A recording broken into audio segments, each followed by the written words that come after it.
कर रहा हूँ मैं। ओके, तो हमने जो है बुक स्टार्ट कर दी है। और बुक के अंदर हमने जो है करेक्टर्स की बात करी अभी थोड़े पीछे। तो उन्हीं करेक्टर्स को मैं दोबारा रिपीट कर रहा हूँ, थोड़ा मैं समराइज कर रहा हूँ जो चीजें अभी हमने डिस्कस करी है। हम रीड कर रहे थे भगवत गीता, जिसके बारे में महात्मा गांधी जी और बिल गेट्स, यहाँ तक कि जो है विक्रम साराभाई, जिनके बारे में मैंने आपको बताया। ठीक है, जो कि जिन्होंने कहीं ना कहीं पूरे इंडिया को फादर ऑफ रिसर्च प्रोग्राम दिया है। उन्होंने बताया हुआ है, एक बार वो बुक रीड कर रहे होते हैं जो है हाँ, बाबा एटॉमिक रिसर्च सेंटर के अंदर। वहां पे जब वो बुक रीड कर रहे होते तो वहां पे कुछ लोग आते हैं और आकर के उनसे बातचीत करते हैं, पूछते हैं कि आप ये जो है बुक कौन सी पढ़ रहे हैं और आपको पता है आप कौन सी जगह बैठे हैं। तो वो बताते हैं कि हाँ, मुझे पता है मैं कौन सी जगह पे बैठा हूँ। और उसी टाइम पे एक इंसान आता है और आकर के वो सैल्यूट करता है। और सैल्यूट करते ही वो पर्सन उनको बोलते हैं, ये है कौन? तो वो बताती हैं, ये जो है विक्रम साराभाई हैं, जिन्होंने जो है फादर ऑफ रिसर्च ढूंढा है। ठीक है, उनकी बात करते हैं। और इससे होता क्या है कि उनको दिमाग में बैठता है कि वो कोई छोटी मोटी किताब नहीं रीड कर रहे थे, ऑलरेडी बहुत अच्छी किताब, जिसको कहीं ना कहीं इलॉन मस्क ने और भी बहुत सारे लोग हैं जो कि इन बुक्स वगैरह को देखते हैं, समझते हैं, राइट। उसके बाद में अल्बर्ट आइंस्टाइन की बात करी मैंने, जिन्होंने बताया है कि हम थ्योरी पढ़ते हैं लेकिन सबसे बेहतरीन जो किताब है उन्होंने पढ़ी थी भगवत गीता। ठीक है, भगवत गीता के अंदर मैं आपको बता दूं 708 श्लोक हैं, जिसके अंदर 574 जो श्लोक हैं वो श्री कृष्ण जी ने बोले हैं। एक श्लोक धृतराष्ट्र ने बोला है, जो मैंने आपको अभी मैं चैप्टर जब स्टार्ट करूंगा जब बताऊंगा मैं आपको। और 41 श्लोक संजय ने बोला है। और संजय ऐसा कौन है? संजय वो इंसान है जो कि जिनको वरदान मिला हुआ है कि वो दूर कहीं पे भी बैठ करके कोई भी चीज को दूर बैठे बैठे देख सकता है। ठीक है, और ये चीज मानी जाती है दोस्तों, सिर्फ और सिर्फ जो भगवत गीता का ज्ञान है सिर्फ दो ही लोगों ने सुना था उस टाइम पे, एक अर्जुन ने और एक संजय ने। ठीक है, और संजय क्या कर रहा था? वो धृतराष्ट्र को सारी बातें बता रहा था, क्योंकि धृतराष्ट्र ने ही बोला था कि बताओ वहां पे क्या चल रहा है युद्ध भूमि के। ठीक है, तो आगे बढ़ते हैं। यहाँ तक आपको मेरी उम्मीद है समझ आ चुका होगा। प्लीज पहले तो अपने कैमरा ऑन कर लो। यहाँ पे मैं बंद कैमरा या दीवार से बात करने तो मैं आया ही नहीं। प्लीज अपने कैमरा ऑन कर लो। मैं आप सभी को 5 सेकंड दे रहा हूँ, 5 सेकंड में कैमरा ऑन कर लिया तो बढ़िया बात है, नहीं किया तो फिर भी बहुत बढ़िया बात है, क्योंकि फिर मैं यहाँ से आपको ऑटोमेटिकली रिमूव करना स्टार्ट कर दूंगा। सो 1, 2, 3, 4, 5। सो मैंने पहले ही बोला था कैमरा ऑन नहीं करोगे तो कोई जरूरत ही नहीं है मीटिंग में रहने की, आप कोई दूसरा काम कर लो इससे बढ़िया। क्योंकि मीटिंग के अंदर अगर आए हो तो कैमरा ऑन करके बैठोगे तो ज्यादा अच्छे से चीजें समझ में आएगी। ठीक है, चलो फिर आगे बात कर लेते हैं। तो हम करेक्टर्स की बात कर रहे थे, मैं दोबारा से उन करेक्टर्स को रिपीट कर रहा हूँ ताकि आपको थोड़ा सा भी मन में कोई सवाल ना रह जाए। ठीक है जी, ओके डन। ओके, तो हमने बात की थी दुष्यंत की। दुष्यंत एक राजा हैं जिनके बेटे होते हैं भारत। भारत दुष्यंत के बेटे हैं। और भरत का बेटा होता है जो कि मैं आपको बता देता हूँ, शांतनु। शांतनु कैसे पैदा होते हैं?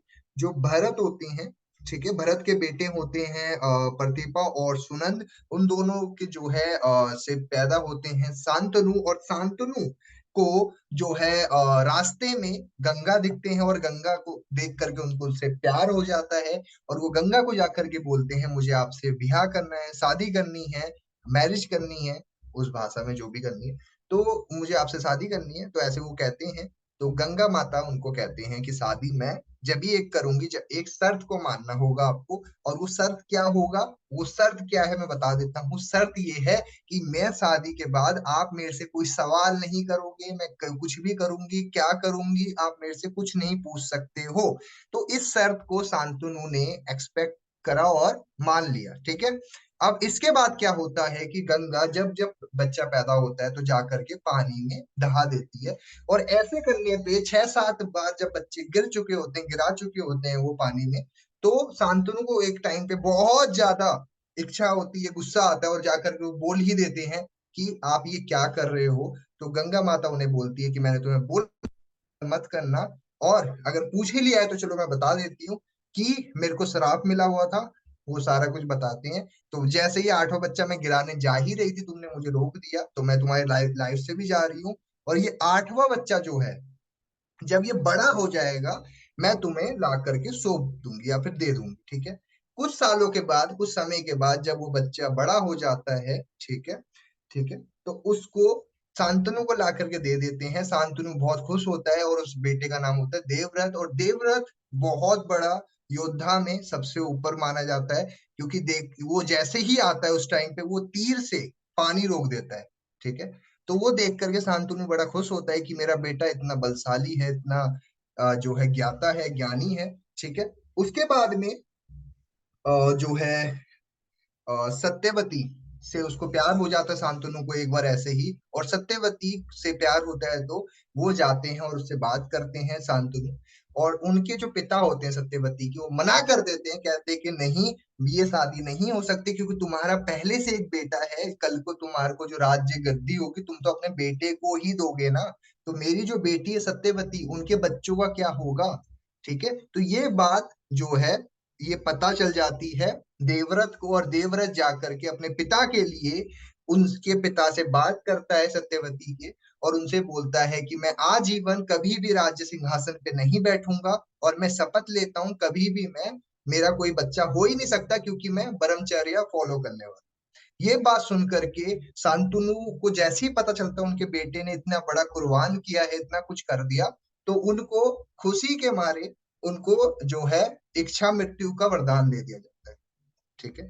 और ये बात जैसे ही होता है, सारा कुछ होता है, उसके बाद में सत्यवती के दो बेटा पैदा होते हैं, जो है विचित्र वीर्य और आप एक और है, हाँ, चत्रगदा, जिनकी मृत्यु होती है। चत्रगदा की जो है स्टार्टिंग में मृत्यु हो जाती है, और विचित्र वीर्य जो है बाद में उनकी शादी करवाने के चलते जो विष्णु पितामह होते हैं, विष्णु पितामह मतलब कि देवव्रत जो होते हैं, वो जाते हैं एक राज्य में, और राज्य में जाकर के तीन लड़कियों को वहां से लेके आते हैं, जिनका नाम होता है अंबिका, अंबाला और अम्बे। और उनको लेके आते हैं, और जैसे ही आ, देवव्रत को पता चलता है कि अम्बा जो है ऑलरेडी एक लड़के से प्यार करती है, तो उसको जाकर के वो सौंप के आ जाते हैं।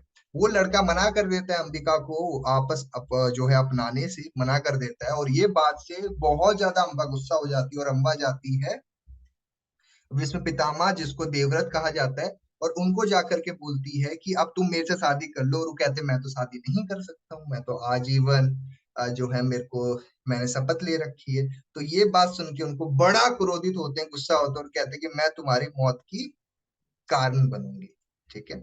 कारण क्या बनती है आपको भी पता है कि वो मर नहीं सकते थे। वो होता क्या है, अगले जन्म में जो अम्बा होती है वो कहीं ना कहीं किन्नर के रूप में पैदा होती है, ना वो लड़की होती है ना लड़का होती है। और ऐसा कुछ होता है सिनेरियो, मैं आपको आगे बताऊंगा वो क्या होता है, ठीक है। उसके बाद में जो है ये सब होने के बाद में विचित्र वीर्य जो होता है, विचित्र वीर्य की शादी हो जाती है। उनकी दो जो बहनें होती हैं, जिनका नाम होता है अंबिका और अंबाला। बच्चा होने से पहले ही चित्र वीर्य जो होता है उनकी मृत्यु हो जाती है। अब तो जो देश का वो है, क्योंकि अब तो कोई लड़का बचा नहीं है राज्य सिंहासन के लिए, क्योंकि विष्णु पिता ने मना कर दिया था कि मैं कभी वो नहीं करूंगी। तो अब उन्हें टेंशन हो जाती है कि अब होगा क्या, क्योंकि सत्यवती के जो दो बहुएं थी, अब वो तो थी, लेकिन उन्हें समझ नहीं आ रहा था कि अब आगे कौन मेरा राज्य सिंहासन संभाले। यहाँ तक समझ आ रहा है आपको? एक बार बता दो मुझे, यहाँ तक क्लियर है?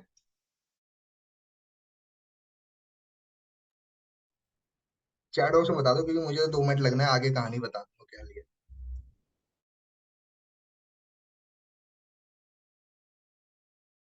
यहाँ तक कुछ भी बोलना है, पूछना है, पूछ लो अभी, कोई दिक्कत नहीं, मैं आगे चल लूंगा। कोई भी एबीसीडी चीज पूछनी, पूछ लो अभी।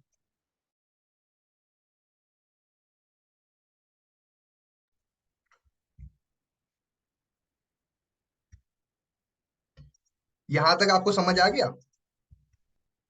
चलो बढ़िया, डन, आगे चलते हैं। अब होता क्या है कि सत्यवती जो है उनका एक और बेटा होता है, जो कि कहीं ना कहीं मैं बोलूंगा, तो वो कौन होता है मैं उनके बारे में बता देता हूँ। वो वेद व्यास जी होते हैं, जिन्होंने भगवत गीता लिखी होती है। उनके बारे में अगर मैं बताऊं आपको, तो वेद व्यास जी के पास में सत्यवती जी जाती हैं, और सत्यवती जी उनको बोलती है कि देखो हमारा तो कोई राज्य बैठने के लिए अब कोई है ही नहीं, कोई बच्चा बच्चा ही नहीं है, तो तुम ही हो जो कर सकते हो। और होता क्या है, उनसे वो बात करते हैं, ठीक है। आज के समय में इंग्लिश में उस टाइम पे न्यूयॉर्क बोला जाता था, आज की डेट में इंग्लिश में क्या बोला जाता है?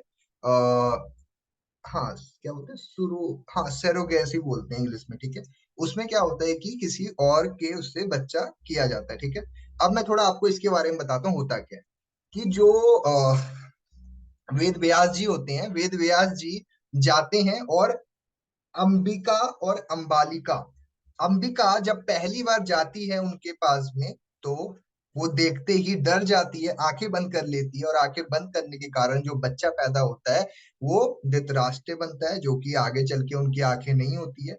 और जो दूसरी जो उनकी लड़की होती है अंबालिका, जब वो जाती है वहां पे, तो जाते ही वो डर जाती है, उसको पहले ही बोल दिया जाता है आंखें मत बंद करना। तो वो डर जाती है, और जो बच्चा पैदा होता है पांडु, वो पीला पैदा होता है। मतलब बहुत ही कमजोर बच्चा पैदा होता है पांडु, ठीक है। अब आगे बात करूं तो ये सब चीज देखने के लिए सत्यवती एक नौकरानी को भेजती है, ठीक है। एक नौकरानी को भेजती है कि जाओ देख करके आओ कि वहां पे क्या चल रहा है, ठीक है। और नौकरानी का नाम होता है परिसरनी। तो वो वहां पे जाती है, और जाकर के उसका भी जो बच्चा पैदा होता है वो विदुर होता है, ठीक है। अब राज्य सिंहासन पे बैठने के लिए तीन तीन युवा राजकुमार हुए हैं, ठीक है। धृतराष्ट्रीय और विदुर और पांडु, ठीक है। अब होता क्या है कि जो बड़ा बेटा होता है उसी को राज्य सिंहासन मिलना चाहिए, लेकिन जो मंत्री बनता है, जो विदुर होता है, वो मंत्री होता है, वो बोलता है कि नहीं ये तो अंधा है, ये क्या राज्य सिंहासन वैसे कर पाएगा, वैसे कुछ बोलता है, ठीक है। तो ये बात को सुनने के बाद में पांडु को राज्य सिंहासन दे दिया जाता है, ठीक है। उसके बाद में धृतराष्ट्र की शादी होती है गंधारी से, जो कि गंधार की राजकुमारी होती है। और गंधारी की जो भाई होता है उसका नाम होता है शकुनी, ठीक है। शकुनी जो कि आगे चल करके पूरे महाभारत का कांड करने वाला एक वही था, उसको पता नहीं क्या चुल मची हुई थी। तो होता क्या है कि वो जो गांधारी होता है, नहीं गांधारी जो है वो गंधारी जी होते हैं, ठीक है। जब उनको पता चलता है कि धृतराष्ट्र की आंखें नहीं है, तो वो भी आंखें बंद वो कर लेती है। और इसका बदला लेने के लिए उसका भाई बोलता है कि मैं इसको सारी जिंदगी मैं इनको बताऊंगा कि क्या होता है बदला। और वो उनके साथ ही रहना शुरू कर देता है, ठीक है। अब आगे क्या होता है मैं आपको वो बताता हूँ। उसके बाद में गंधारी जी को उनको एक वरदान मिला होता है भोलेनाथ की तरफ से कि आपके 100 बच्चे से ज्यादा हो सकते हैं। और गंधारी जी के 100 बच्चे होते हैं और एक बेटी होती है, ठीक है। अब आगे चलते हैं। और पांडु की 2 शादियां होती है, और धृतराष्ट्र की 10 शादियां होती है, ठीक है। गंधारी की अलावा जो धृतराष्ट्र है 9 शादियां और भी हुई होती है उनकी, और सबसे उसके बच्चे होते हैं, ठीक है। आगे बात करते हैं। पांडु के जो है 2 शादियां होती है, और 2 शादी का क्या है वो मैं तो थोड़ा आपको समझा देता हूँ। उनकी जिससे शादी होती है उनका नाम होता है कुंती। जो कुंती कौन होती है, कुंती जो होती है वो, उनके बारे में अगर मैं आपको बताऊं, तो कुंती जो होती है वो श्री कृष्ण की बुआ होती है, क्योंकि श्री कृष्ण के जो पिता होते हैं, उनके जो पिता हैं वो उनकी बहन लगेगी कुंती, ठीक है। आगे चलते हैं।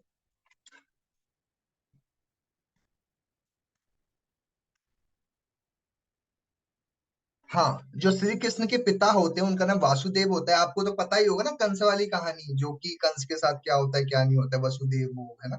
तो वसुदेव जो होते हैं उनकी बहन का नाम कुंती होता है। जो आगे चल के श्री कृष्ण जी आते हैं इस रोल में, क्या होता है वो मैं आपको आगे बताऊंगा अभी, ठीक है।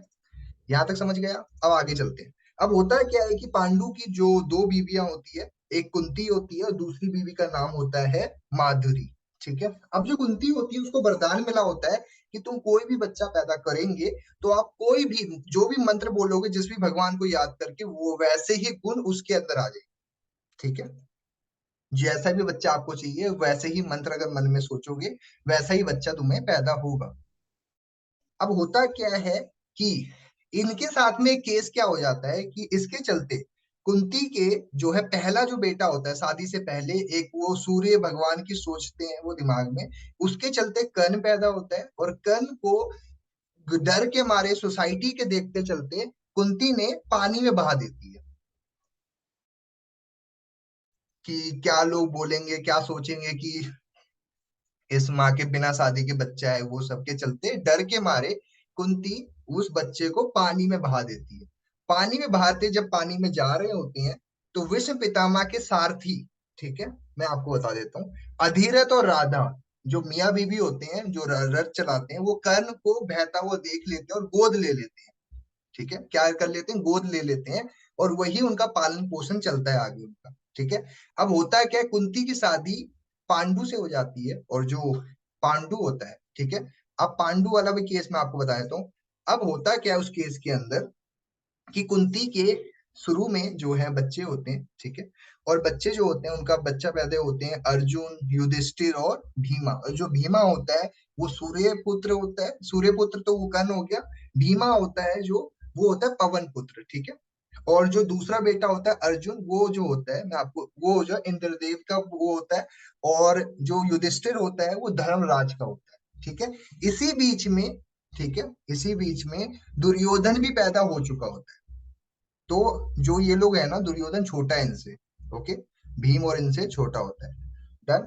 अब आगे चलते हैं। उसके बाद में क्या होता है कि जो माधुरी होती है। अब माधुरी बच्चा क्यों नहीं कर सकती है, इसके पीछे का राज रीजन क्या है, मैं थोड़ा आपको वो समझा देता हूँ। पांडु, एक बार की बात है, ऐसे ही जो है शिकार करने निकला होता है, और वो गलती से हिरण को मार देता है तीर। और हिरण के रूप में जो है कुछ साधु और साध्वी होती हैं, वो हिरण का शेप ले रखा होता है उन्होंने, बॉडी होती है उनकी। जैसे ही उनको तीर पड़ता है तो वो कहते हैं कि तुमने हमारी जो है वासना के टाइम पे तुमने मुझको तीर मारा है, तो मैं तुम्हें श्राप देता हूँ, जब तुम ऐसा कुछ करोगे तुम्हारी भी मृत्यु हो जाएगी उसी टाइम पे। ठीक है। अब इसके डर से पांडु और जो पांडु और कुंती और माधुरी जो है वो आपस में इतना खास नहीं रह पाती। ठीक है। लेकिन होता क्या, माधुरी बहुत डर जाती है, दुखी हो जाती है, ये देखते हुए कुंती उनको मंत्र सिखा देती है कि तुम भी इस तरीके से बच्चा वो कर सकते हो। इस मंत्र को सीखने के बाद में वो दो भगवान की वो करती है, अश्वनी कुमार की सोच रखती है, और उनके दो बच्चे पैदा होते हैं जुड़वा, जिसका नाम होता है नकुल और सहदेव। ठीक है।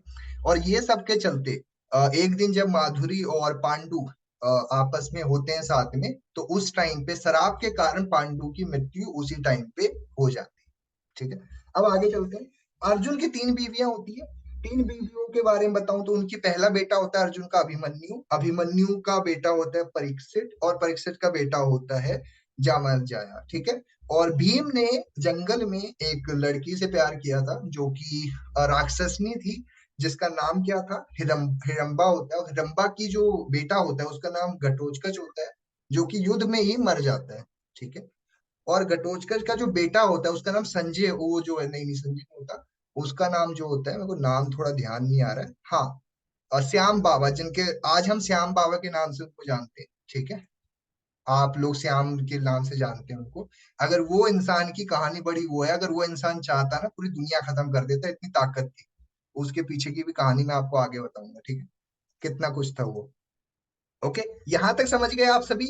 तो मेरी उम्मीद है आपको इन करेक्टर्स के बारे में जानकारी हो चुकी होगी। यहाँ तक अगर आपको समझ आ गया, फटाफट से हैंड रेस कर दो, उसके बाद हम आगे चलते हैं।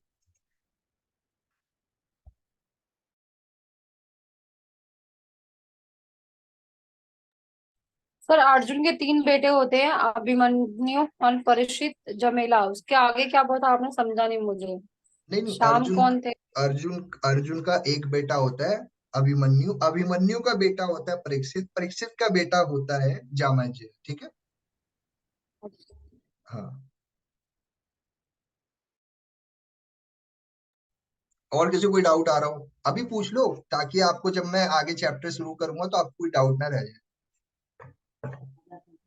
सर मुझे ये पूछना था, आपने अभी एक कैरेक्टर के बारे में बताया था कि वो चाहता तो पूरी दुनिया वो कर देता, तो मतलब वो किसके बारे में बताया था, मुझे ये जानना है। मैं बता देता हूँ आपको। भीम की जो है, भीम की जो बीवी होती है उसका नाम हिरंबा होता है। उनकी जो है बच्चा पैदा होता है उसका नाम घटोत्कच होता है। और घटोत्कच का जो बच्चा होता है, हाँ, हाँ, बर्बरिक होता है। उत्तरा जी ने टाइप कर दिया है। तो इनके बारे में अगर मैं बताऊं, इनको एक वरदान मिला होता है। इनकी तीर से कोई भी बंदा बच नहीं सकता है, ठीक है। और इस तीर से क्या होता है कि ये महाभारत में जब जाते हैं तो इनसे बोला जाता है कि तुम्हारी तीर तो ये नहीं देखेगी दुश्मन है कि अपना बंदा है। श्री कृष्ण जी देख लेते हैं तो वो बोलते हैं कि तुमसे एक मैं चीज मांगू, दोगे? तो बोलते हैं मांगो। तो कहते हैं अपना सर काट करके मुझे दे दो। तो वो सर काट करके दे देते हैं वो। ठीक है। उस कारण, नहीं तो पूरा युद्ध ही खत्म हो जाता, एक इंसान नहीं बचता अगर वो इंसान अगर उतर जाता वहां पे तो। ठीक है। तो तो इसके सर वो पीछे, खाटू श्याम के नाम से भी जाने जाते हैं अब, है हाँ ना? हाँ वही हाँ है ना? हाँ जी हाँ जी हाँ जी, खाटू श्याम जी जी बिल्कुल। ठीक है। तो थैंक यू ये, सर। हाँ, इसी शर्त पे होता है ये सारा कुछ, कि जो है आप अगर ये करोगे तो तुम्हें कल को खाटू श्याम या फिर आगे तुम्हें बहुत माना जाएगा, और आज आपको पता भी कितनी मानते हो। ठीक है। तो मेरी उम्मीद है आपको सर यहाँ तक सारी कहानी समझ आ चुकी होगी। मेरी ये करेक्टर समझाने का मेन मकसद ये था कि जब मैं आगे करेक्टर्स के बारे में बात करूंगा तो आपके दिमाग में सारे करेक्टर्स दिमाग में आते चले जाएंगे। ओके, चलो फिर आगे चलते हैं। अब हम पहुंच चुके हैं जी युद्ध भूमि में, और अब युद्ध भूमि में पहुंचने से पहले थोड़ा बात कर लेते हैं श्री कृष्ण जी की। अब होता क्या है कि जो करण होता है, वो तो बचपन से ही अपने भाइयों से नफरत, उसे तो पता भी नहीं है कि उसके भाई कौन है, उसका वो कौन है, क्योंकि बचपन में ही उनकी माँ उनको छोड़ देती है। ठीक है। अब वहां से थोड़ा कहानी को हम शुरू करते हैं, उसके बाद में मैं चैप्टर की तरफ चलूंगा। ठीक है, लड़ाई कैसे शुरू हुई थी, क्या हुआ था, वो मैं आगे बात करता हूँ। अब होता क्या है कि ये आपस में, एक बारी की बात है, इसी तरीके से जो दुर्योधन होता है, ठीक है, वो ऐसे ही जा रहा होता है और गलती से गिर जाता है, पानी में गिर जाता है, ऐसे होता है। तो उस टाइम पे जो वो उनकी वाइफ होती है पांडु की, तो वो हंसने लग जाती है, कहती है कि अंधा का बेटा जो है अंधा ही है, ऐसा बोल देती है। तो इस बात को सुन करके उसको बड़ा गुस्सा आ जाता है। ठीक है। जो दुर्योधन होता है उसको बचपन से ही गुस्से वाला होता है वो, ऊपर से उसके मामा भी कुछ ऐसे ही होते हैं, गुस्सा ही डालते रहते हैं दिमाग के अंदर। ठीक है। तो होता क्या है, इसके चलते वो काफी गुस्से में आ जाते हैं, और गुस्से में आकर के वो कुछ वैसा ही कुछ होता है, और उस टाइम पे वो लोग क्या करते हैं, वहीं पे बैठ करके वो लोग वहां पे कुछ लूडो की तरह एक गेम होता है, इसका मुझे नाम याद नहीं आ रहा, वो लोग खेलना स्टार्ट कर देते हैं वहां पे। ठीक है। हाँ, वो लोग अच्छा, चौसर सर, पास पास। चौसर। हाँ, वही खेलना स्टार्ट कर देते हैं वो लोग आपस में बैठ करके। तो होता है क्या है, उसके चलते ना उनकी धीरे धीरे करके सारे राज्य बिकने स्टार्ट हो जाते हैं। ठीक है। और वहां से लड़ाई शुरू होती है। ठीक है, वहां से लड़ाई शुरू होती है, और ये सब संधि करवाने के लिए श्री कृष्ण जाते भी हैं। श्री कृष्ण जब जाते हैं उनके पास में कि प्लीज अब आज लड़ाई वगैरह कुछ मत करो, आप ऐसा करो कि पांडु को सिर्फ 5 गांव दे दो, बात यहीं खत्म हो जाएगी, लड़ाई वगैरह मत करो, कोई दिक्कत नहीं है। तो दुर्योधन उल्टा बोल देता है, बोलता है कि एक सुई जितनी भी जगह नहीं दूंगा। इस बात से लड़ाई शुरू हो जाती है। ठीक है। अब वो भी ढीठ है, पता नहीं उसको कौन सी चुल लगी हुई है लड़ाई करने की। ठीक है, अगर वो उस टाइम पे समझ जाता तो शायद लड़ाई होती ही नहीं। तो उसको बोला जाता है कि एक सुई जितनी भी जगह नहीं दूंगा। अब इसके चलते होता क्या है कि ये बात जैसे ही पांडु को पता चलता है, ऊपर से श्री कृष्ण को भी वो गलत व्यवहार करता है उनके साथ। श्री कृष्ण को भी गुस्सा आ जाता है, फिर वो बड़ा सा विशाल रूप ले लेते हैं। ठीक है। तो ये सारी चीजें होती हैं, उसके बाद युद्ध शुरू होता है, ऐसे थोड़ा ना होता है। अब ये शुरू होता है, अब आ जाओ चैप्टर 1। अब युद्ध भूमि शुरू हो चुका है जी। शुरुआती में तो स्टार्टिंग के एक चैप्टर में तो खाली श्री कृष्ण को अर्जुन को समझाने में निकल जाते हैं कि भाई लड़ ले, तेरे लिए ही लड़ने कह रहा हूँ। तो होता है क्या, जब वो युद्ध भूमि में पहुंच जाते हैं तो सारा कुछ हो जाता है, श्री कृष्ण जी जाते हैं, और श्री कृष्ण जी के पैरों के पास में अर्जुन वो बैठ जाते हैं। ठीक है। और जो दूसरा पर्सन होता है ना, दुर्योधन, वो सर के पास बैठ जाता है। ठीक है। तो वो उनसे पूछता है तुम्हें क्या चाहिए, तो वो कहता है कि तुम अपनी नारायणी सेना दे दो मेरे को। ठीक है, दुर्योधन बोलता है नारायणी सेना दे दो मेरे को। और जो अर्जुन होता है वो बोलता है तुम्हें क्या चाहिए, बोलता है आप मेरे सारथी बन जाओ। ठीक है। तो अब दुर्योधन हंसता हुआ चले जाता है मामा के पास में, कहता है कि देख लो वो तो कितना पागल है, उसने बोला कि मुझे बस आप अपना सारथी बना लो खाली। ठीक है। सो मामा जो है बड़ा हंसने लग जाते हैं, कहते हैं तू पागल है क्या, तूने खाली नारायणी सेना लिया, नारायण है उनके पास में। ठीक है। अर्जुन ने नारायणी मांग लिया, तूने खाली नारायणी सेना से खुश होकर के आ गया, वो बंदा कुछ भी करेगा। समझ गए। यही कारण होता है कि अर्जुन युद्ध जल्दी जीत पाता है, या जीत पाता है क्योंकि जब वो युद्ध भूमि में बैठे होते हैं, जो रथ होता है उस पे इतनी ज्यादा दिक्कत आ चुकी होती है, प्रॉब्लम आ चुकी होती है ना, रथ से अगर वो उतर जाते ना श्री कृष्ण, तो वो कब का जल चुका होता है, अर्जुन कब का मर चुका होता है। ठीक है।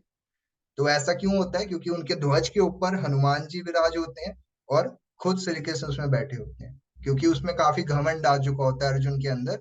वो कहता है कि ये तो मैं जीत गया। तो उसको बोलते हैं कि पहले तू उतर जा फिर मैं उतरूंगा। जब वो उतरते हैं पूरा रथ जल जाता है। तो वो कहते हैं कि भाई जब तक मैं बैठा हुआ था ना, जब तक ये रथ चल रहा था तेरा, नहीं तो तू कब का मर चुका होता। ठीक है। तो ये भी एक कारण था कहीं ना कहीं। सारी चीजें एक जैसे ही मिली हुई है, मैं आगे आपको चैप्टर्स के अंदर एक्सप्लेन करूंगा। अब चलते हैं आगे। ठीक है।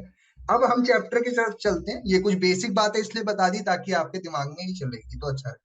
ओके, अब चलते हैं भगवत गीता की तरफ। चैप्टर 1। ओके, तो चैप्टर 1 जब हम रीड करते हैं, हमने ये पूरी कहानी अभी तक हमने बात कर ली है। मैं यही बात आ रहा था आपको लिख करके, मैं चाहता यही दिखा देता आपको, लेकिन मैंने ये नहीं दिखाया, मैंने आपको लिख करके बताया क्योंकि आपको दिमाग में बैठ सके। ठीक है, ये पूरी कहानी मैंने आपको बता दी है। ये शांतनु से शुरू किया था, शांतनु का जो वो थे, उनकी वाइफ थी, सारी कहानी मैंने बता दी है आप। ओके, चलो आगे चलते हैं। ओके, चैप्टर 1 की तरफ आ चुके हैं हम, जिसके अंदर अर्जुना विश्व योग का, इसके अंदर हम बात करते हैं कि जो दुर्योधन वो होते हैं, उनके पिता होते हैं जो धृतराष्ट्र हैं, सिर्फ एक यही श्लोक बोला है पूरी भगवत गीता में, उसके बाद सारी बातें संजय और श्री कृष्ण और अर्जुन की हो रही है, बाकी इसमें कोई और रोल अदा नहीं कर रहा। ओके, तो वो पूछते हैं कि भाई वहां पे क्या हो रहा है, क्या नहीं हो रहा, बताओ मेरे को, है ना। अगर ये चाहते तो युद्ध रोक सकते थे, लेकिन इन्हों के सही में आंखों में पट्टी ही बंधी हुई थी, इनके वजह से इतना बड़ा युद्ध हो गया।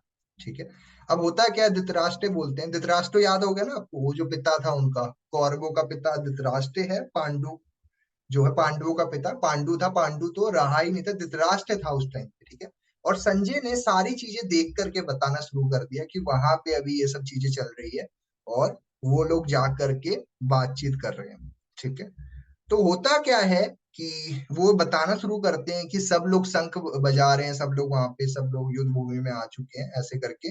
और जो अर्जुन होता है, अर्जुन जब देखता है कि उस साइड में जितने भी लोग हैं, कृपाचार्य और उनके दादाजी, सब लोग वहीं पे हैं, उस साइड में हैं, तो वो काफी डर जाते हैं अर्जुन, और कहते हैं कि युद्ध तो मैं नहीं लड़ूंगा, क्योंकि मेरे जितने भी सामने दिख रहे हैं वो सभी के सभी मेरे अपने हैं। ओके, और अगर मेरे सारे अपने ही हैं तो मैं युद्ध क्यों लड़ रहा हूँ। मुझे कुछ भी नहीं चाहिए, मुझे मत दो, मुझे नहीं चाहिए राज सिंहासन, मुझे नहीं चाहिए 5 गांव, मुझे कुछ भी नहीं चाहिए, मुझे रहने दो। ठीक है, लेकिन फिर अर्जुन को सारी चीजें बताई जाती है कि क्या क्या तुम्हारी वाइफ के साथ में हुआ है, तुम्हें 14 वर्ष का वनवास मिला है, क्या क्या हो चुका है तुम्हारे साथ में, इतना कुछ हो चुका है, उसके बाद भी तुम ये सब बातें कर रहे हो।